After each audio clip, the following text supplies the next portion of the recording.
I have it on good authority that textured spray paint can make anything look good. Well, I'll see about that. My task for this video is to take regular household objects, spray them with textured spray paint and hopefully transform them into something amazing. The first thing I really wanted to try was the iconic Coca-Cola bottle. My first spray of choice was a Natural Effects terracotta paint, and I used this for where the label would normally sit. This applied to the glass really well, the coverage was fantastic and there was no drips, no runs whatsoever. It dried really quickly too, so I could then mask off where the label would sit and try a different spray paint. I thought I'd try a textured cast iron for the rest of the glass bottle, but this didn't work out too good at all. The paint comes out at a really high velocity, a lot faster than the terracotta did. It's also very watery and it runs a lot as well, which I didn't expect it to be just as watery as it was, so this one was kind of ruined, to be honest. I did leave it to dry, I did give it a second coat just to try and hopefully make it into something better, but after peeling that painter's tape off, it was pretty clear this one was a loss. So I tried again. Again, I started with the terracotta and that applies brilliantly. Once that was dry, I masked it off again and I came in this time with another Natural Effects cast iron. This is still pretty watery, but the coverage is much better, so I could get away with a much lighter coat, and thankfully, even though there was some runs, it wasn't as bad as the Texture Effect one. Once that was all dry, I could remove the painter's tape and I'm well impressed with the results of this. I'm actually going to keep this one. This is going to be a nice ornament in my bedroom. Second up, I've got an old glass coffee jar. Now these are my great size and I think it'll be ideal to use these for storing rice, flour, sugar, all that kind of stuff in the kitchen. So I first masked off a centre line that I would hopefully keep clear. I was then going to use a pebble effect stone spray paint on it, and right away I could tell this wasn't happening.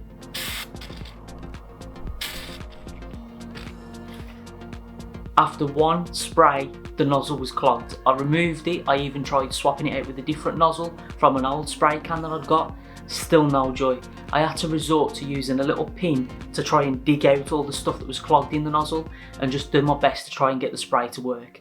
It was a real nightmare and the coverage was terrible. You could see right through the glass. I think probably if you want to use this paint, you're going to need some kind of base coat first. Let's try another one.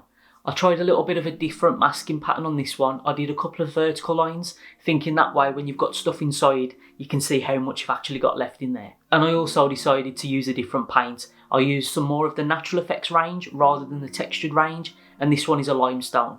The coverage on this is fantastic. It's similar to the terracotta, goes on nice and easy, dries really quick, and no chance of running. Once that paint was dry, I could peel off the painter's tape and reveal the clear windows. There was some bleed underneath the painter's tape. You could probably scratch this off as it's on glass, but ideally you'd just do a much better job at applying the masking tape than I did. I think there's potential in this one.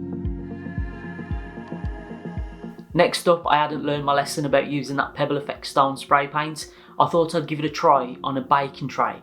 My thought process with this was if it was turned upside down, it might make a really nice stone trivet. So again, I attempted to spray it with the Pebble Effect stone paint. Still had issues with it clogging all the while, but I got it sprayed over and I could really see all the way through it. The coverage on it, it's pretty bad. Again, maybe if I'd have put an undercoat on first of a random colour, it might look better, but I wasn't happy with this at all, so I ended up wiping it all off. Once I'd got it wiped off, I left it to dry and then I tried another stone effect paint, but this one is also in the textured range. Similar troubles with this though, the coverage was bad, you could see through, so I thought I'd kind of cut my losses and try leaving that as a texture on the underside, and I used the Natural Effect limestone to cover it this time, and I think that went on a hell of a lot better.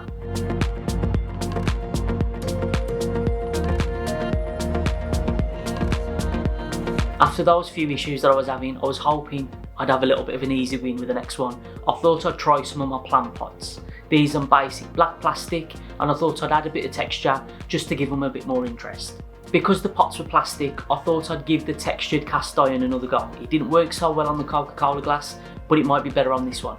But no, it's still running. I did try and give it as light a coat as possible. I gave myself a good distance between the spray can and the flower pot, but it's just not great. I persevered though. I gave it a good few coats, left it to dry, and to be honest, it looks better dry than it did when I first applied it. There are some runs that you can see here and there, but it's added quite a lot of texture, and to be honest, it is more interesting. For the second one, I used the limestone natural effect spray paint, and as expected, brilliant. Goes on great, really quick to dry, and leaves a fantastic texture.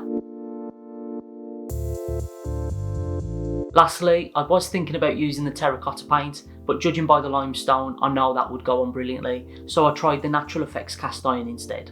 Again, it goes on better than the textured version, but it is still really runny, and I am surprised it didn't adhere better to the plant pot. So after the relatively easy plant pots, I thought I'd try something difficult again with a Pringles tube. I cut the Pringles tube at a random angle, thinking it would add a little bit more interest, and I tried that stone effect spray paint again. This is the textured version, really watery, and you can see on this one just how poor the coverage is as well. So I left it to dry and then came back with the limestone effect paint, knowing that this would go on really well. Where the previous layer had ran and left little pockets, I think it adds to the effect because it looks more like it's a rendered pot now. To add a bit of interest, I did also give a light spray around the bottom with the terracotta, just to add a bit of colour.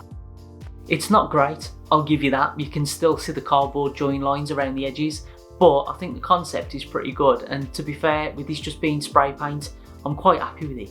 Let's try and get back to some kind of normality and try some white ceramic bowls. The first bowl, I tried the terracotta spray paint on, and as expected, it went on brilliantly.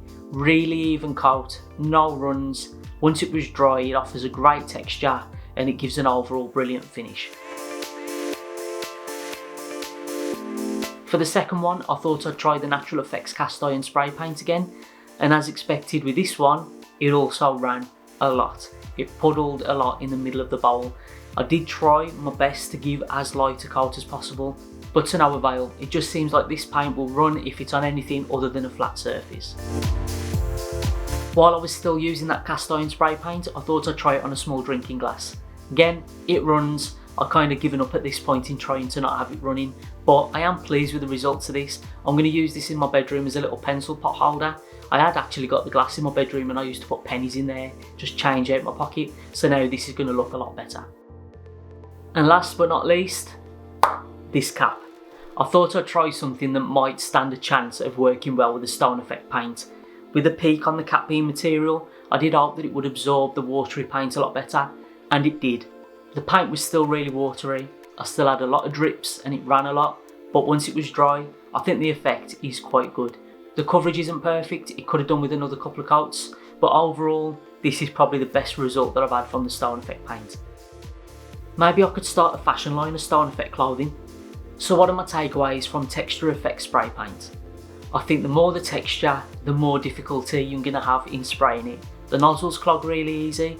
It's also going to be a lot more watery than you expect, so I'll keep that in mind. I would recommend going for the natural effects range. It still has texture to it, even though it's not as textured as the texture range. It still offers a really nice look and it goes on a lot better than the other version does.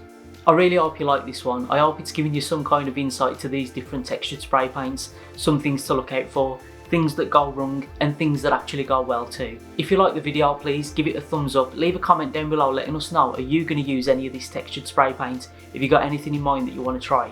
If you haven't subscribed to the channel already, make sure you click the subscribe button and then click the little bell icon next to it. That way you'll get a notification as soon as we upload a new video.